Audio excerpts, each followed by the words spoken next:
చంచలమ్మతో అయితే కేశవ ఇలా అంటూ ఉంటాడు, ఏంటి ఈరోజు తలంటుతావా అని అంటే, ఏమైపోయింది తలంటడానికి, నా భర్తకి నేను తలంటగా ఇంకెవరు అంటుతారు అని చెప్పి నూనె అయితే తీసుకుంటూ ఉంటుంది.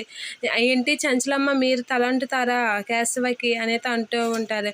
ఏం కేశవ నేను నీకు తలంటకూడదా అని చెప్తే, ఆహా ఇన్ని జన్మల పుణ్యమో, సంవత్సరానికి ఒకసారే వస్తుంది ఇలాంటి భాగ్యము, కానివ్వు అని చెప్పి కేశవ అయితే చంచలమ్మతో అంటూ ఉంటాడు. అలా చాలా హ్యాపీగా వాళ్ళైతే ఉంటారు. ఇక అందరూ ఎవరి భర్తలకి వాళ్ళు తలంటుతూ ఉంటారు. అది చూసి చంచలమ్మ కేశవకి తలంటుతూ ఉంటుంది. వాళ్ళ వదిన, ఆడబడుచు, తోటికోడలు అందరూ అలా వాళ్ళ భర్తలతో తలంటుకుంటూ ఉంటారు. అలా హ్యాపీగా ఎవరి భర్తలకి వాళ్ళు తలంటుతూ ఉంటారు.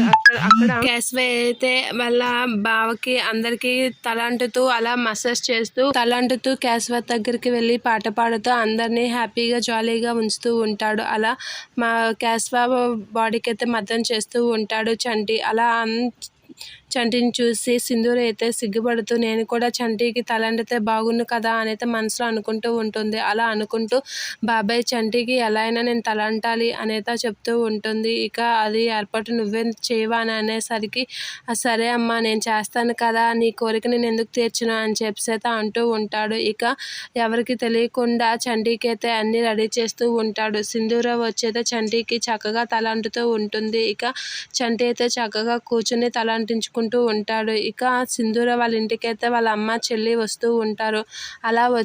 అలా వాళ్ళు వస్తూ తలంటున్న చంటిని అయితే ఇంట్లోకి అయితే వస్తూ ఉంటారు. ఇక సింధూర అయితే అది చూడకుండా చంటికి అయితే తలంటుతూ ఉంటుంది.